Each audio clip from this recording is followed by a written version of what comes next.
My guest today has raised over $8 million in private money, and he has been involved in all kinds of real estate, just about every way possible that you can think of, from auctions, foreclosures, fix and flips, rentals, hard money, syndication, buying houses subject to the existing note, lease options, brokerage, self-directed IRAs, commercial assets. I mean, you name it, he's been a part of it. And now his most recent ventures and interest and favorite part about real estate investing today is actually expanding in his investments in laundromat facilities. I hear that laundromats can like print money for you. I'm not sure. But in just a moment, you're going to be meeting my guest, Sam Wilson, right after this. If you're a real estate investor and are wondering how to raise and leverage private money to make more profit on every deal, then you're in the right place. On Raising Private Money, we'll speak with new and seasoned investors to dissect their deals and extract the best tips and strategies to help you get the money, because the money comes first. Now here's your host, Jay Connor.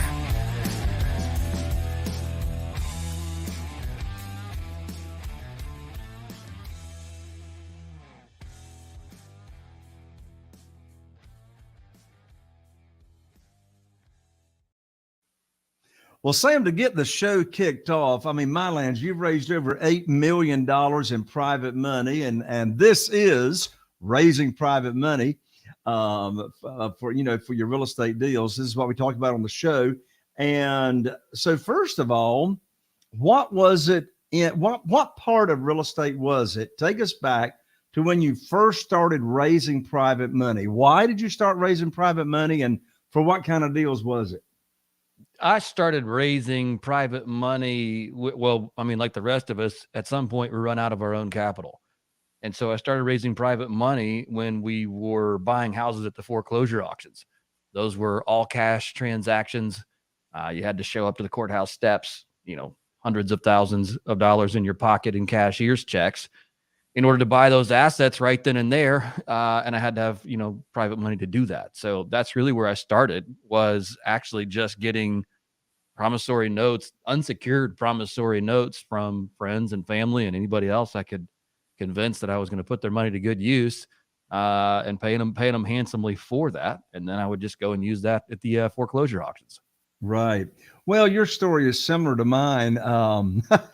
I started using private money back in 2009 when I ran out of money at the bank.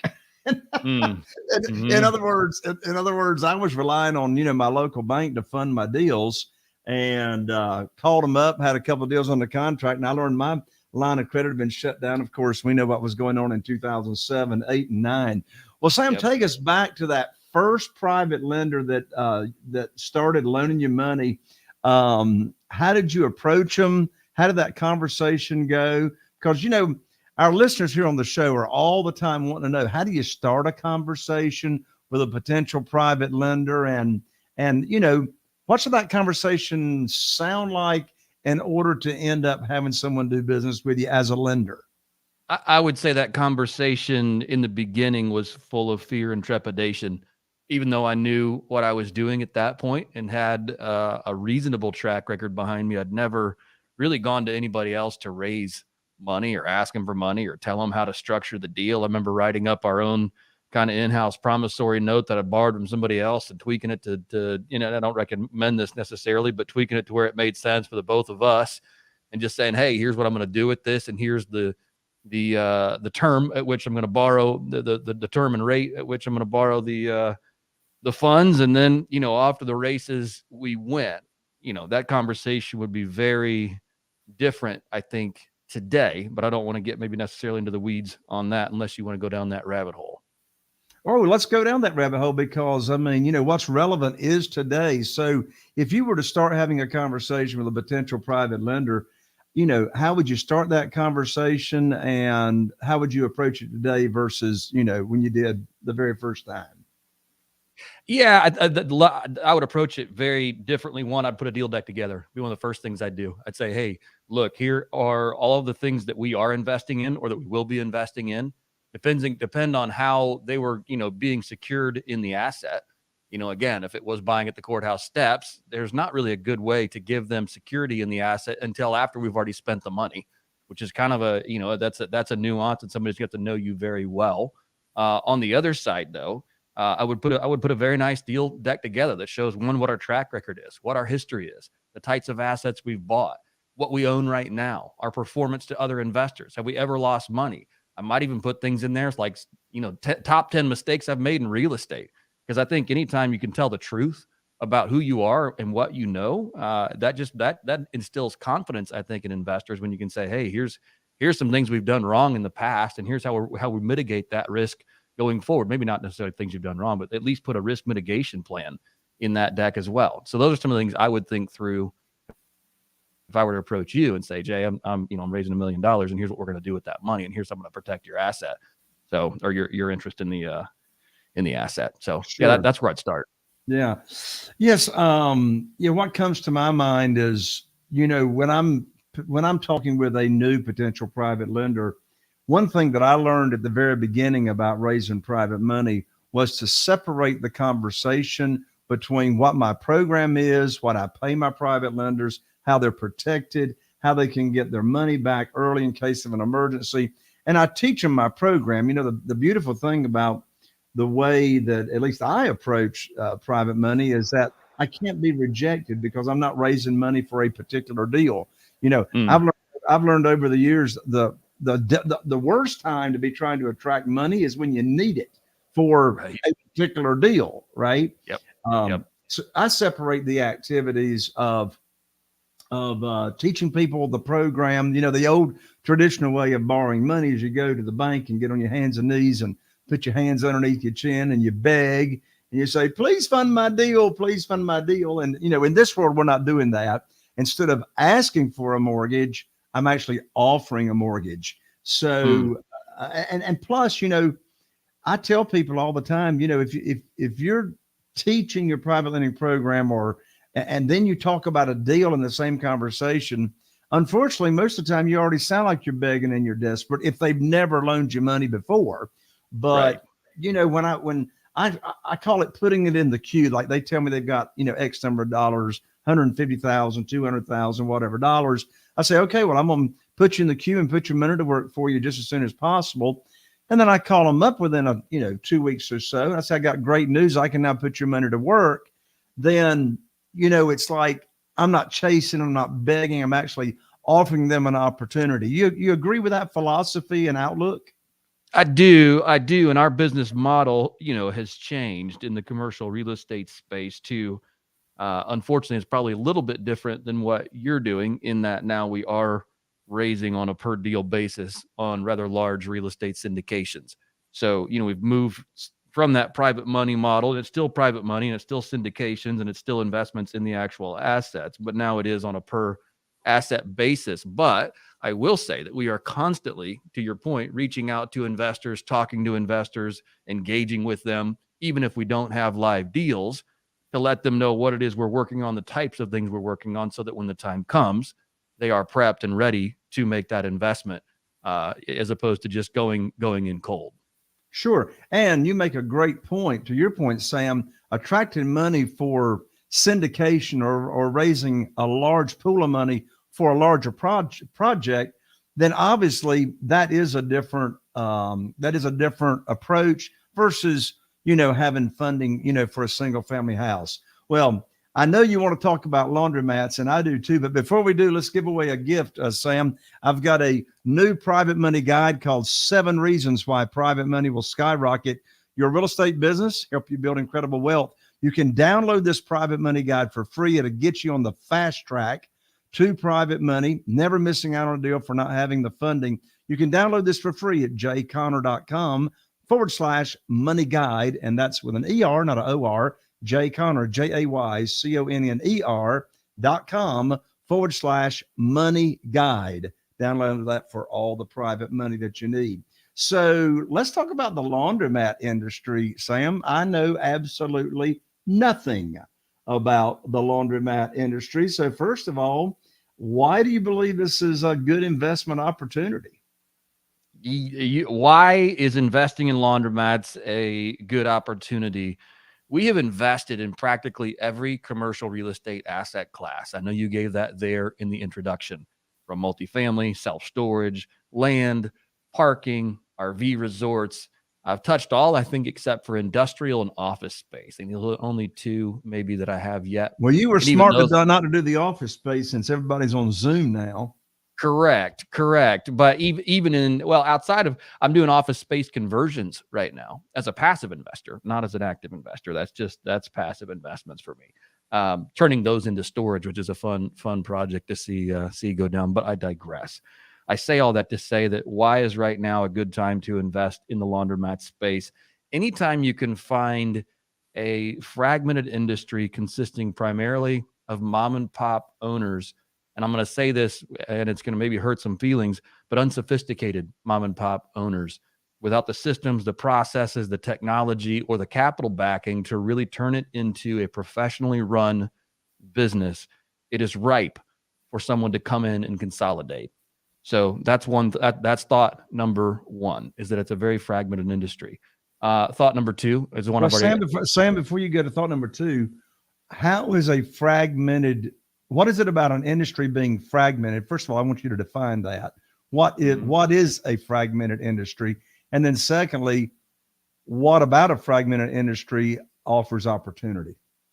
A fragmented industry is something that has it's largely owned by individual owners. So it's something where Jay would own a store, Sam owns a store, the next guy down the street owns a store. There's not any institutional ownership or large group ownership of these assets. So that's a fragmented industry. What was your second question, Jay? What makes that an opportunity? Right. Economies of scale. So when you own a single store, you can't afford a full-time maintenance person, a general manager, or a regional manager. You can't afford to bring on all the staff that you need to make it run as a sophisticated business.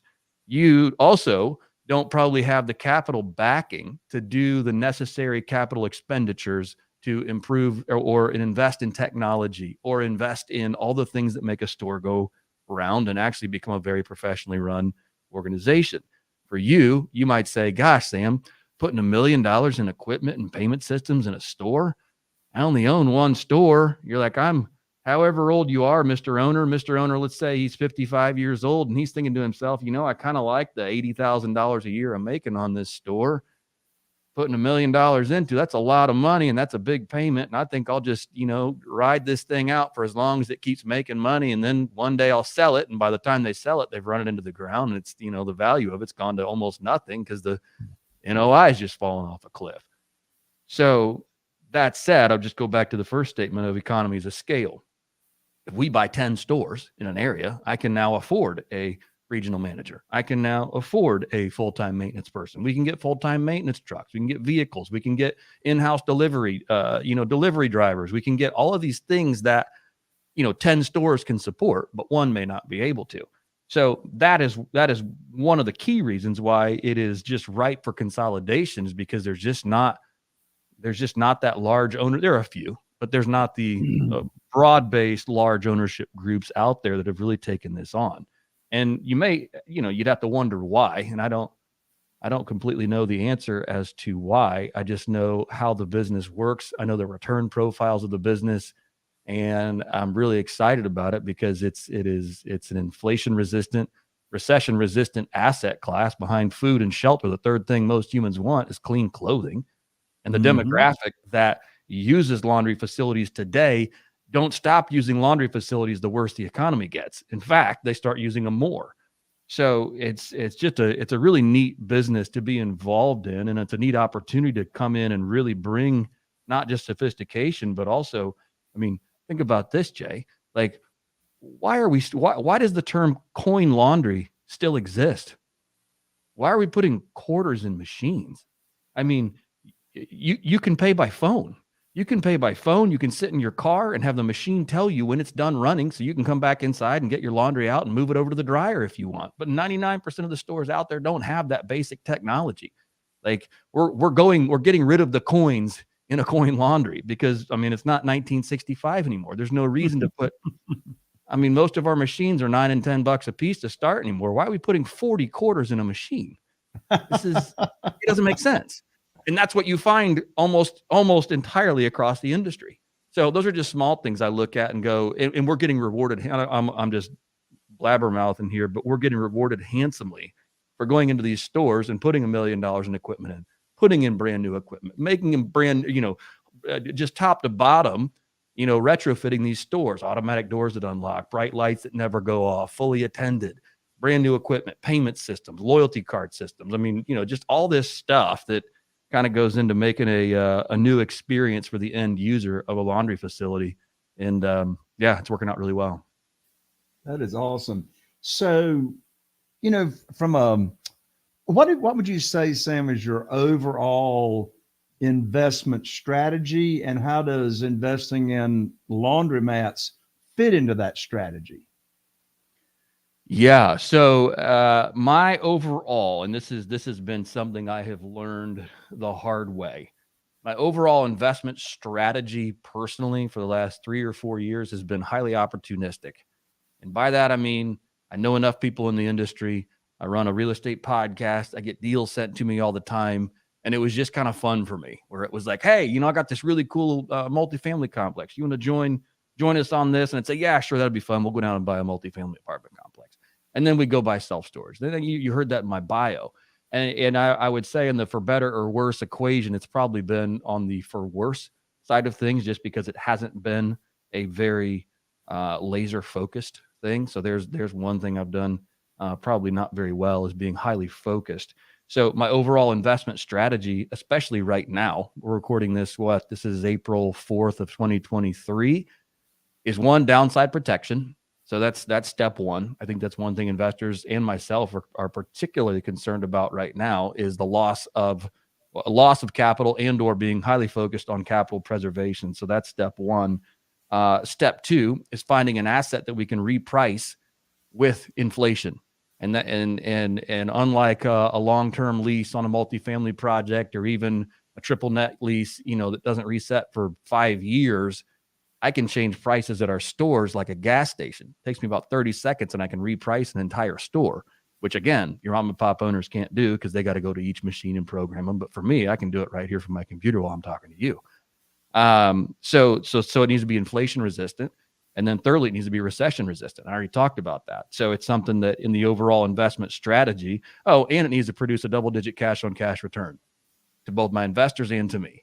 So if it, and I know that sounds like it's like a pie in the sky dream, but the laundry facility business will do all of those things for me.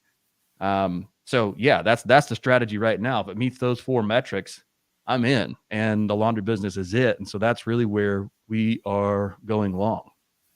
Yeah, you just touched on it just a little bit, but I'd like to get a little granular and specific.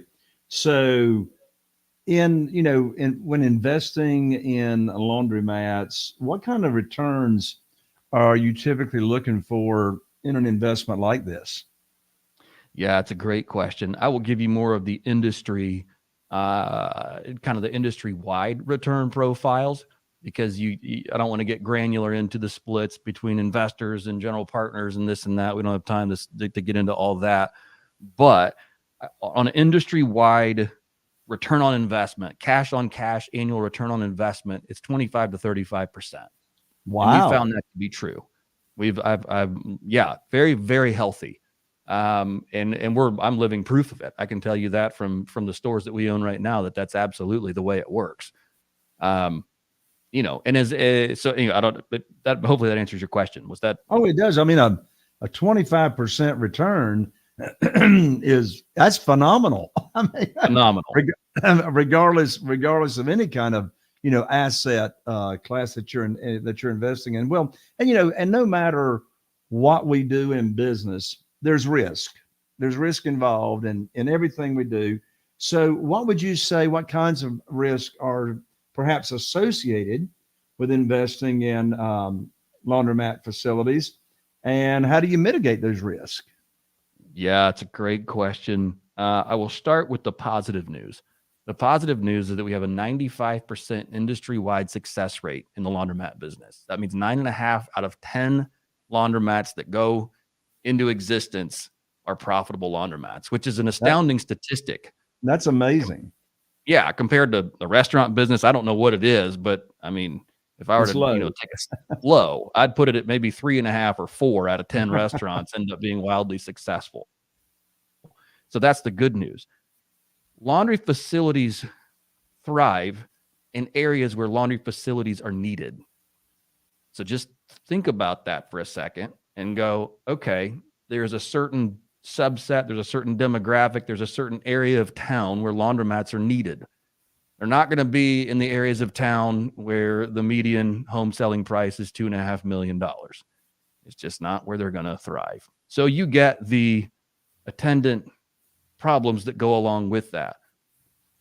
Just let your imagination run wild. There's, everything from crime to, just stupid stuff, homeless people. I mean, you name it, and we've seen it happen. I got more stories from laundromat ownership. You just go, really? That actually, there's humans that yes, it happened. Indeed, it did. But the good news is that generally that amount of stupid is easy to fix. Okay, so a bunch of punk kids came in and decided to graffiti the walls. Okay, there's a few $100, get the painter in there, paint the walls. I mean, everybody stole the plants in the store. Okay, well, we got to go back to Lowe's and buy new green plants and put them on top. I mean, you run an actual business, you run a contract. I ran a contracting business for a decade, and we lost a whole lot more money than some plants and some graffiti in that business with some projects that went wrong, with some deals that didn't go as planned, things like that. So overall, I can deal with a little bit of that stupid. I just call it stupid because that's what it is. The stupid stuff happens. That's one of the risks, I would say, is that you just got to be kind of put your game face on for some of that kind of just nonsense. Outside of that, I mean, gosh, I maybe I should be thinking a little bit more critically here, but I mean, obviously you could over improve a store. Maybe I haven't seen that happen yet, but the risk of the business folding or going under would probably be more a sign of the operator and less of the business itself. The areas where laundromats thrive, they're not gentrifying that fast. So, you don't have to worry about necessarily the next day your once was laundromat neighborhood becoming a $2.5 million medium home selling price area. So those are a lot of things that maybe come to mind immediately. Well, on the big picture, when you got a 95% success rate, that in and of itself sort of mitigates the risk with you having that kind of a success rate. So as you were talking, another question came to mind, and that was, is your investment strategy in laundromats, are you looking for existing laundromats that you want to buy? And I rehab houses. You're going to buy it and rehab, the laundromat and bring it up to, today's standards with all the technology that you were talking about. Are you building them from the ground up or all the above? Speed to market is an important component here in this business. And the lowest hanging fruit right now is existing stores, because again, it being a largely mom and pop owned business, yes, I do at some point want to start developing and building ground up laundromats. We're not there yet, just because there's so much lower hanging fruit where we can go in and buy an existing store. I mean, the time it takes to build out a store properly, to get all the, the mechanicals, the electrical, the plumbing, everything set just right. I mean, that's a long endeavor, and it's a very expensive endeavor. And a lot of times you can buy those already, all that infrastructure in place at far below replacement cost, just because the business itself has been run into the ground. So, I mean, the value of the business is really what, just a factor of its net operating income. So yeah, speed to market is one of the things we really focus on, and also just, the expense of getting to that market. So building ground up, yes, it's something that I think we will then tackle maybe in phase 2 of our business. But right now there's just ample opportunity in existing stores. Right. What's your marketing look like as far as finding sellers or motivated sellers of laundromats? That's a great question. And that's something that's constantly in test. So we're constantly revising, reviewing how many letters we've sent out this week, how many phone calls we've made, how many stores we visited, how many letters we dropped off in person. The by far and away most effective marketing channel for us is visiting a store in person.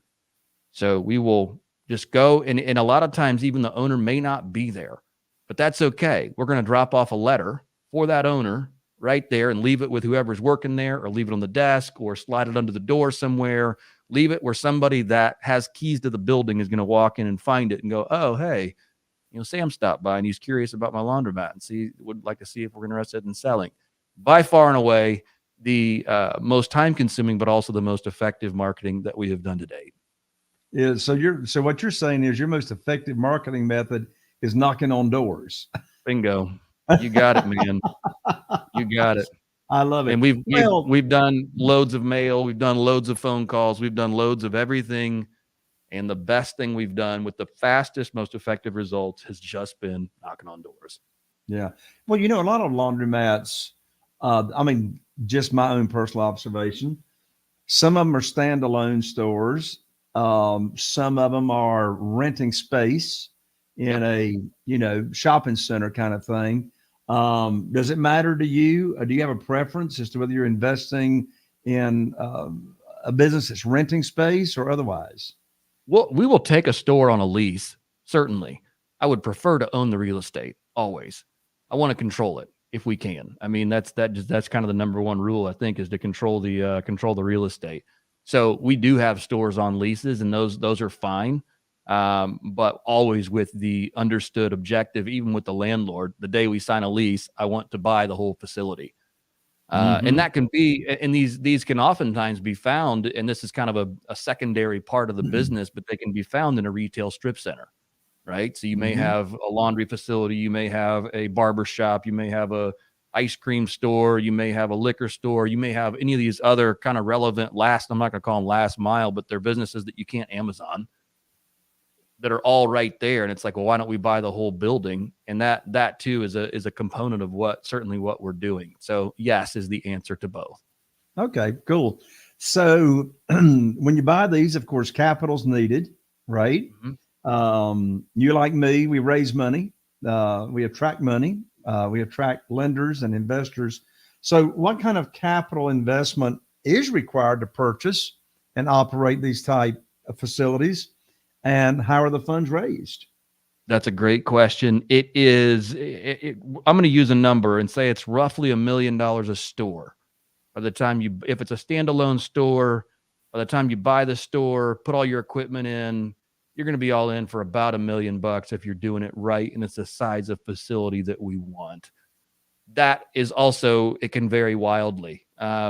Just because let's assume we go back to the retail strip center.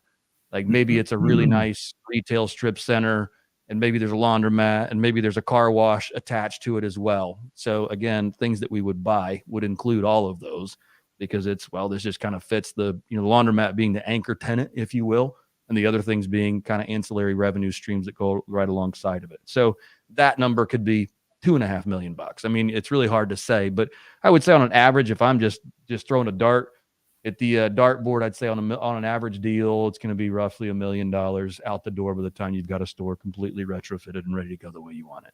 So I got you. That said, how are we raising the capital for that? We are actually just on the front end of launching a fund, and this fund will go out. It's going to be roughly a $10 million laundry fund. We will go out and acquire assets. We may or may not take on debt. That's one of the things that's kind of fun. That's one that's kind of fun inside of this business, is that we don't even necessarily have to take on debt in order to make it a very profitable business. So that's one of the things we're kicking around right now. It's like, well, we can raise private capital for this, put it buy these assets inside of the fund. And if we ever decide that we want to go out and leverage them, we can, or we cannot. Obviously, the more leverage you take on, the greater risk you assume, but also the greater your returns can be. And so that's something we're kind of kicking around right now that's not completely ironed out yet, but that's certainly one of the things that we're looking at. So I was going to ask, do you have investment opportunity right now? If someone's interested in passive income and not having to look for deals and negotiate deals and just wants to sit back, and if they may have retirement funds and they want to invest some of those retirement funds. You know, they can transfer them over to a self-directed IRA company and then invest with you.